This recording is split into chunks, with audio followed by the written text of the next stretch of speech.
Hello and thank you for joining this Wellingtone session, within which we'll be providing you with an overview of some of the reporting options that are available when using the latest version of Microsoft Project, including native charts in Project for the Web, Power Apps charts, and of course Power BI. Before we do, I'm Baz Kinder, the Commercial Director at Wellingtone, and I've been involved in Microsoft PPM and PMOs now for just over 10 years, and today I'm joined by my colleague Mark Williamson. Mark, would you like to introduce yourself? Hello everybody, I'm Mark Williamson. I'm a Senior Technical Engineer with Wellingtone. I've been with Microsoft PPM products for around about 7 years, and at the same time I started working with Microsoft PPM products, I also started working with the Power BI solution and all its components. So I've sort of got quite a lot of experience with both sides, both administering PPM systems and building reporting from them. Excellent, thanks Mark, and Mark, you'll be up in about 10 minutes for the demo of Power BI, but let's start with a short intro to Wellingtone before we get into today's topic. So we are Wellingtone, and our promise to you is that by taking up our services, your project and portfolio management capability will be improved, and that is a money-back guarantee.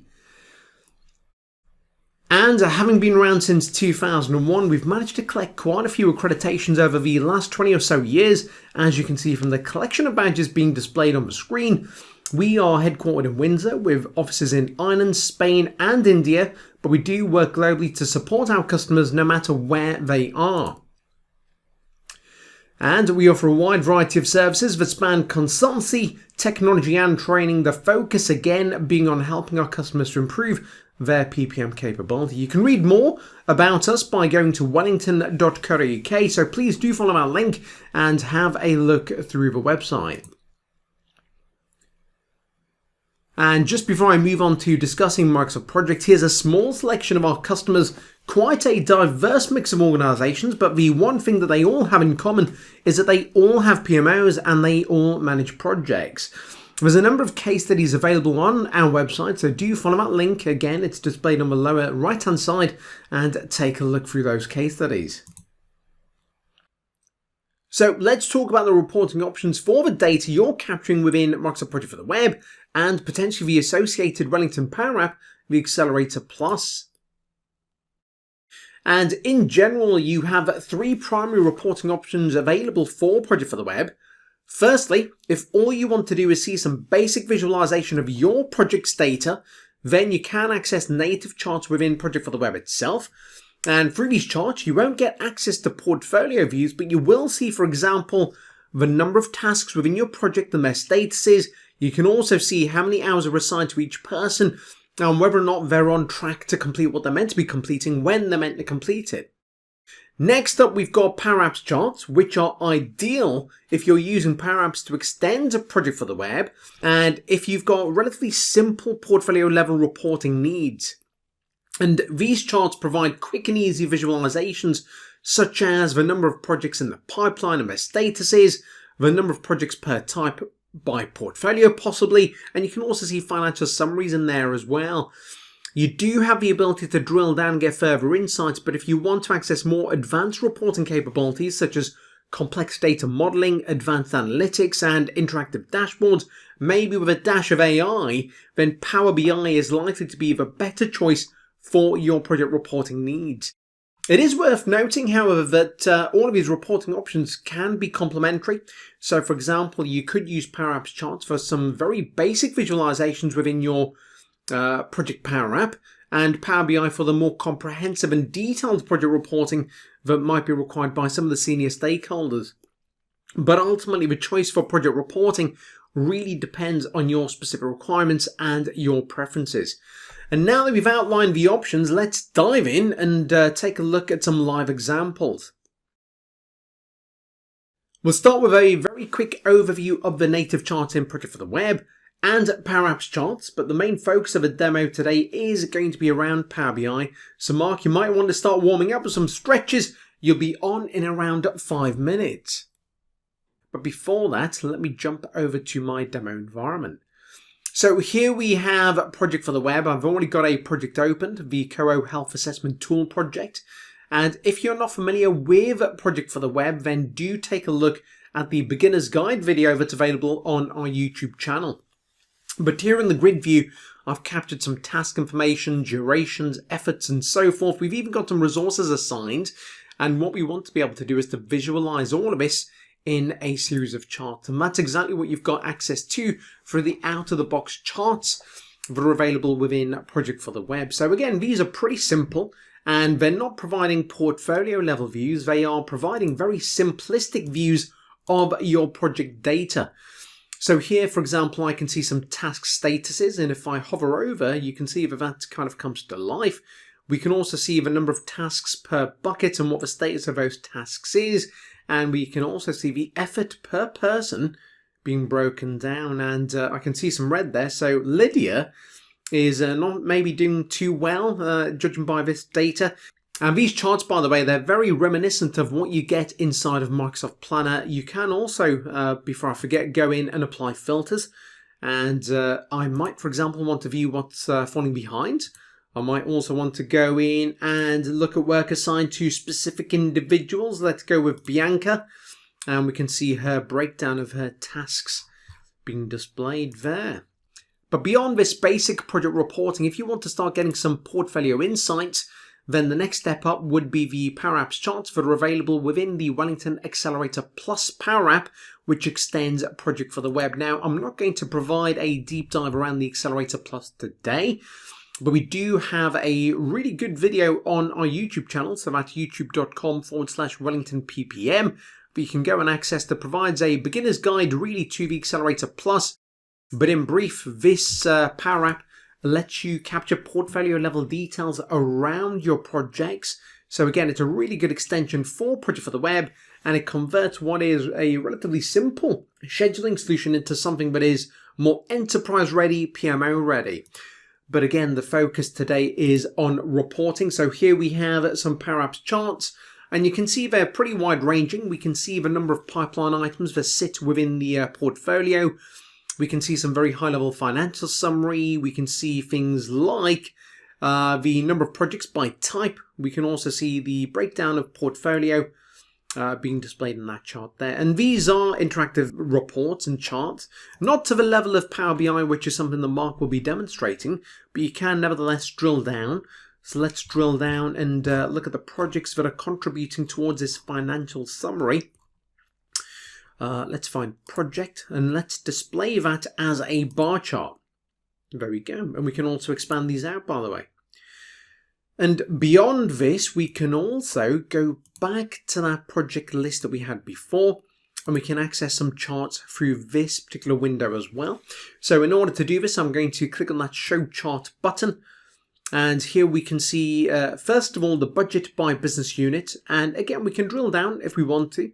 But besides this, let's maybe look at project by estimated versus actual hours instead. And here we go. And we're going to expand that chart out. So we can now see the forecast hours, or the hours that were originally planned, versus the effort that's already been completed so far. But I'm going to close out of this and actually hand over now to Mark to provide a deep dive of the de facto reporting tool, which is Microsoft Power BI. So Mark, over to you. Okay. So we have here a Power BI report embedded into our Project for the Web Accelerator Plus. So alongside where you'd go to manage projects or look at programs or do whatever task involving Project Manager in our Accelerator Plus app, you also have a link over to a Power BI reporting pack, which just lets you have it sort of straight away at your fingertips embedded into the application. So there are various different pages in this reporting pack. If you've not seen a Power BI report before, I'll just take you through sort of what Power BI can do in terms of putting data onto a page. So if we, for example, look at the portfolio dashboard page, the layout again is a little bit similar to what we had previously on the Power App charts. But with these Power BI pages, all the elements on the pages are sort of interactive. They feed into each other.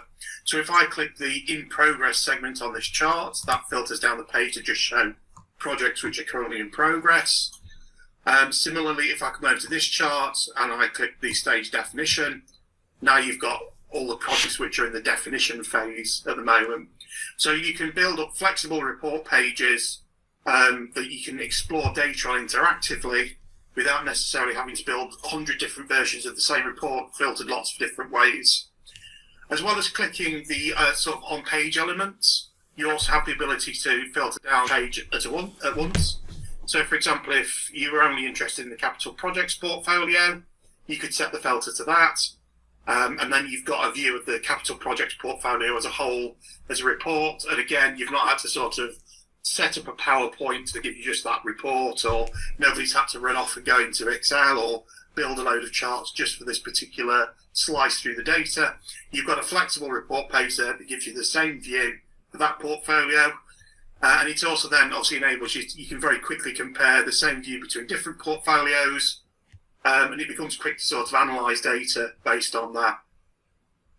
If you do want to go into more detail, it is possible for Power BI to link to the exact sort of entity that we're looking at. So, for example, if I click onto the Advanced Resource project here, if I just click the link here, Advanced Resource Management, that then takes me into the project, and I can start looking further into the exact detail. Maybe I need to update something on there, so I can then go into that project and make those changes just directly from the report, without having to go through sort of steps of going round and round in loops trying to find the right sort of project in the system. This sort of data exploration, interactive data exploration, is this key capability of these Power BI reports. So obviously you get your sort of page of information, and during a meeting perhaps, presenting live, and somebody throws out to you, what's this, what's this budgeting enhancement? We're not sure what's going on there. You can just quickly and easily click, the data filters down, and you've got there, exactly what's in that segment of data. You can answer the question straight away, rather than having to, again, go and dig back into source data or sort of find stuff out offline and then come back sort of a week later with the answers. Again, similarly for risks, we've got interactivity. You can filter down by portfolio, and then just generally sort of zoom in on the data that you want to have a look at. It has conditional formatting, so here we have some dates that are a long way in the past. So we flag those as red, so you can immediately see those are red. We need to get in touch and find out what's going on there. And it also has sort of icon formatting in the table. So the report pages are as good as you kind of make them in terms of what your specification is and what data you want to see in them and how you lay that out. This report pack is very much a starting point.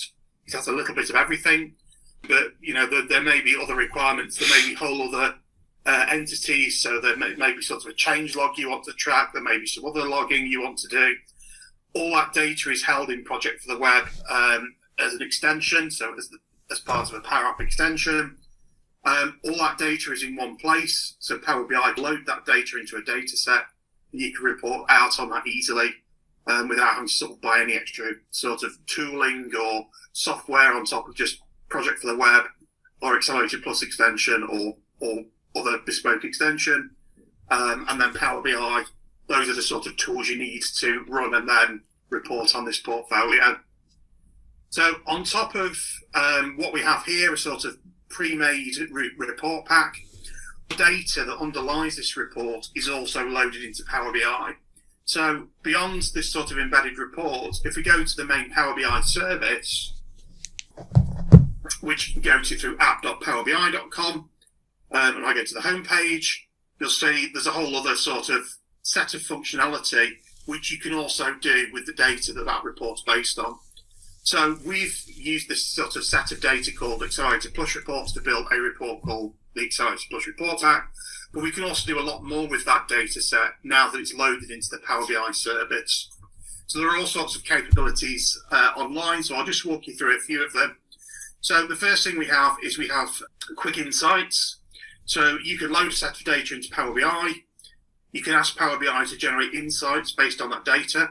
So what that does is it's a big machine learning model in the background, sort of churns through all the data and looks for correlations between different things within your data. And then it generates a whole list of different insights based on that. So it it generates a load of charts based on things it might think are outliers or correlations between different things. So, I mean, some things are going to be very obvious. So the more projects you have, the more bookable resources you have. Well, obviously, if you have more projects, then you're going to have more resources booked to those projects. But things like the effort remaining, so you can see it's tracking there how much effort is left, what information has been entered into schedules, who's assigned to tasks, when that effort should conclude. And there's other bits and pieces of information as you scroll down. So these may be of use, they may not be of use, but if it's something that you think is interesting or useful, you may need to keep an eye on. You can actually then come back to this later on, see what the quick insights look like again. Or if you want to specifically keep hold of something and sort of keep an eye on it as a chart, you have the ability to use the pin functionality here. So if I click pin visual, you then have an artifact called a dashboard. And what that does is it brings together various different data visualization tiles from the data set and produces a sort of canvas on which you can lay those out and give a sort of top level, easy to view, sort of at a glance page to show that data. So if I just very quickly create a dashboard called dashboard, information on there, and then go to that dashboard, you can see now we've got that visualization. All we've done is say to Power BI, what's interesting in this data. Power BI has generated some charts, and we've got the beginnings of a dashboard here. If there's items within the reports that I've already got that I think might be interesting for a dashboard. So, for example, excuse me, let's go back. It's this one. So if I, for example, want something like the number of projects in the portfolio or the number of projects in the system, again, I can just go to the top of that visual, click the pin icon, add it to my dashboard, and maybe there's something about this resourcing or something along those lines. So if I go to our resourcing pack, so it doesn't even have to come from the same report, and load into that. It's the wrong page, sorry, bear with me 1 moment. That's better.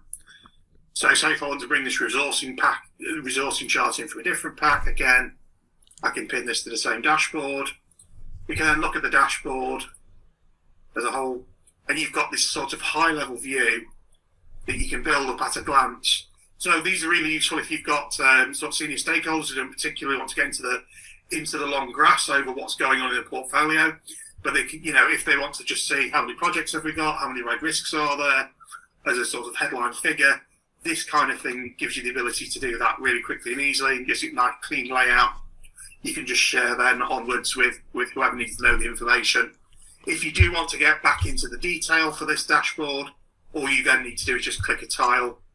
It will take you back to the detailed report page that information came from, and then you can further dig into what's going on. So, for example, we can filter down to May, or we can filter down to see what the business analyst role is doing. Again, you've got that clicking and highlighting and interactivity, which lets you flexibly reuse a report page over and over for different things by just selecting different filters, rather than having to create hundreds of different report pages showing different slices through your data. On top of obviously creating stuff using quick insights, using stuff, creating stuff by pinning visuals you already have, there is also a natural language querying ability built into the Power BI service. So you'll have noticed up at the top here on the dashboard, you have ask a question about your data. So if I click that, so the sort of natural language querying, so there are some suggested queries up here already. So you can say, show me the project count for last week. It will then update. The total, unfortunately, for this one is 0. You can change the query though, and it will just show you. There you go. There's our 25 projects and the active risk count. So that's the total.